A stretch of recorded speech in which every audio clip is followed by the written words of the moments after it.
YCP విధానాలు మార్పులు చేర్పులతో నేతల్లో తీవ్ర స్థాయిలో అసంతృప్తి రగులుతోంది. సాక్షాత్తు ముఖ్యమంత్రి వ్యాపార భాగస్వామి ఎన్టీఆర్ జిల్లా మైలవరం ఎమ్మెల్యే వసంత కృష్ణప్రసాద్ కి షాక్ ఇచ్చింది. ముందు నుంచి కృష్ణప్రసాద్ ను తప్పించేందుకే అధిష్టానం ప్రయత్నాలు చేస్తూ వచ్చింది. అనుకున్నట్లే ఆయన్ను తప్పించింది. దీంతో అధిష్టానం తీరుపై కృష్ణప్రసాద్ రగిలిపోతున్నారు. చాలా కాలంగా వసంత కృష్ణప్రసాద్ అసంతృప్తిగా ఉన్నారు. దాంతో పాటు ప్రభుత్వంపై పరోక్షంగా విమర్శలు కూడా చేస్తున్నారు. దీంతో ఆయన స్థానంలో కొత్త వ్యక్తిని మైలవరం ఇన్ఛార్జిగా నియమిస్తూ వైసీపీ నిర్ణయం తీసుకుంది. సర్నాల తిరుపతిరావును ఖరారు చేసింది హైకమాండ్. ఆయన యాదవ సామాజిక వర్గానికి చెందిన నేత. ప్రస్తుతం మైలవరం జడ్పీటీసీగా ఉన్నారు. ఆయననే ఎమ్మెల్యే అభ్యర్థిగా ఖరారు చేస్తూ నిర్ణయం తీసుకున్నారు జగన్. కృష్ణా జిల్లాలో ముగ్గురు ఎమ్మెల్యేలు పార్టీ మార్పు తథ్యంగా కనిపిస్తోంది.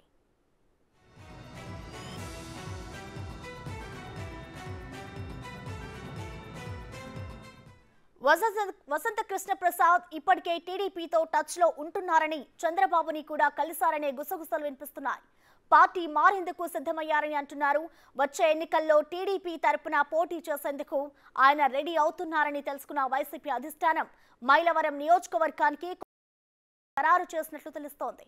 ఇక ఈ నెల 4న భవిష్యత్తు కార్యాచరణ ప్రకటిస్తానని వసంత కృష్ణప్రసాద్ ఇదివరకే కీలక ప్రకటన చేశారు.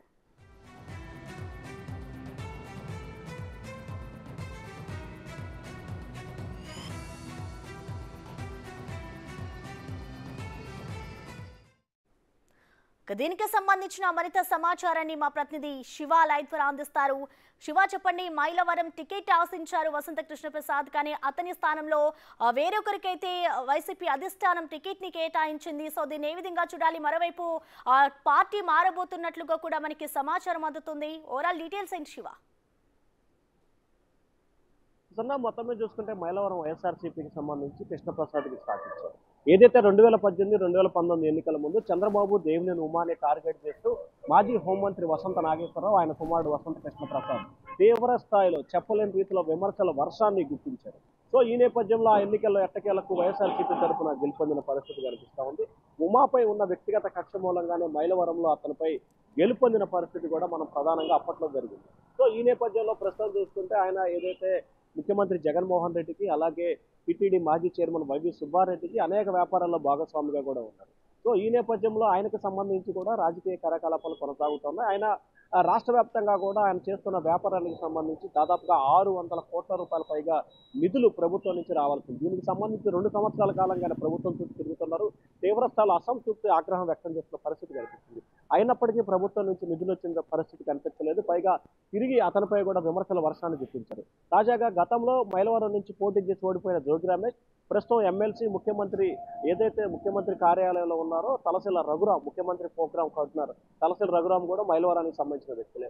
వీరిద్దరు కూడా ఆ నియోజకవర్గంలో ఆధిపత్యం చలాయిస్తూ కూడా వసంత కృష్ణప్రసాద్ ని రబ్బర్ స్టాంప్ గా మార్చే ప్రయత్నం చేశారు. జిల్లా ఇన్ఛార్జి మంత్రిగా ఉన్న పెద్దిరెడ్డి రామచంద్రారెడ్డి సైతం కూడా దీన్ని జోక్యం చేసుకోవడంలో ఘోరంగా వైఫల్యం చెందారు. ఎక్కడా కూడా వసంత కృష్ణప్రసాద్కి సంబంధించి ప్రాముఖ్యత ఇవ్వడంలో ఇటు పెద్దిరెడ్డి కానీ, అటు మైలవరానికి సంబంధించిన జోగి రమేష్ కానీ ఏమాత్రం కూడా పట్టినట్టుగా వ్యవహరించారు. ఈ నేపథ్యంలో కొంతకాలంగా ఆయన పార్టీ తీరుపై అసంతృప్తితో కూడా ఉన్న పరిస్థితి కనిపించింది. కొద్ది కాలం క్రితమే ఆయనపై ముఖ్యమంత్రి కార్యాలయం నుంచి 2-3 సార్లు పిలుపు వచ్చినా ఆయన ముఖ్యమంత్రిని కలవటానికి ఇష్టపడలేదు. ఆ తర్వాత 15 రోజుల పాటు అజ్ఞాతంలోకి వెళ్ళారు. తిరిగి మళ్ళీ ముఖ్యమంత్రి స్వయంగా ఫోన్ చేయడంతో తప్పనిసరి వచ్చారు. తన రాజకీయ భవిష్యత్తు త్వరలోనే ప్రకటిస్తానని చెప్పి అప్పుడు చెప్పిన పరిస్థితి కనిపించింది.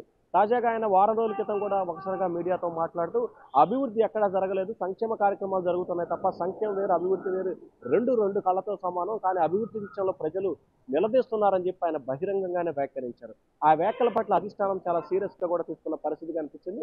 మరొక వైపు వైసీపీ తనకు టికెట్ ఇవ్వదని భావించిన వసంత కూడా చంద్రబాబుతో టీడీపీ నేతతో టచ్ లోకి వెళ్లారని చెప్పి కూడా భావించారు. ఈ నేపథ్యంలోనే వసంత కృష్ణప్రసాద్ పై వేటు వేయాలని చెప్పి అధిష్టానం నిర్ణయం తీసుకుంది. దానిలో భాగానే మైలవరం జడ్పీటీసీగా ఉన్న తిరుపతిరావుని ప్రస్తుతానికి మైలవరం ఇన్ఛార్జిగా నియమించిన పరిస్థితి కనిపించింది. అయితే ప్రస్తుతానికి ఆయన మైలవరం ఇన్ఛార్జిగా ఉన్నారు. మరి ఆయన చెప్పండి ప్రశ్న.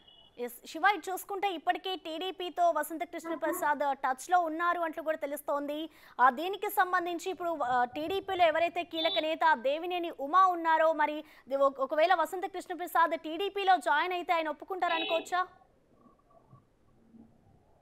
ఖచ్చితంగా ఏదైతే ప్రస్తుతం రానున్న ఎన్నికల్లో వైసీపీ, టీడీపీ 2 పార్టీలు కూడా గెలిపే ధ్యేయంగా పనిచేస్తాయి.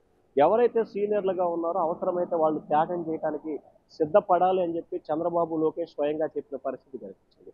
సో గతంలో దేవినేని ఉమాకి సంబంధించి కూడా వేరే నియోజకవర్గానికి వెళ్ళాలని చెప్పి పార్టీ అధిష్టానం ఆయనకు సూచన కూడా చేసినట్టు తెలుస్తా ఉంది.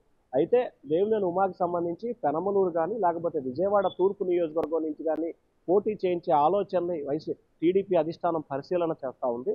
పెనమలూరుకే మెజార్టీగా ఆయన్ని పంపించే ఆలోచన చేస్తూ ఉంది. ఎందుకంటే వసంత కృష్ణ ప్రసాద్ దాదాపుగా సంవత్సర కాలంగా కూడా టీడీపీ నేతలతో టచ్లో ఉండటం జరిగింది. టీడీపీ నేతల నుంచి ఆయనకు స్పష్టమైన హామీ కూడా వచ్చిన పరిస్థితి కనిపించింది. ఈ నేపథ్యంలో దేవినేని ఉమాకి సంబంధించి వసంత కృష్ణ ప్రసాద్ రాకని మాత్రం డైరెక్ట్ గా ఒప్పుకోకపోయినా ఇండైరెక్ట్ గా స్వాగతిస్తున్నట్లు కూడా తెలుస్తా ఉంది. ఎందుకంటే రానున్న ఎన్నికల్లో తెలుగుదేశం పార్టీ విజయమే ధ్యేయంగా కూడా టీడీపీ నేతలు కానీ టీడీపీ అధిష్టానం కానీ టీడీపీ కార్యకర్తలు కానీ పనిచేస్తుంది. సో అధికారం ధ్యేయంగా కావాల్సిన నేపథ్యంలో కొన్ని మార్పులకి చేర్పులకు సంబంధించి త్యాగాలకు కూడా సిద్ధమవ్వాలని చెప్పి పార్టీ నేతలు సిద్ధమవుతున్నట్లు కూడా తెలుస్తా ఉంది. Prasanna. Right, thank you Shiva.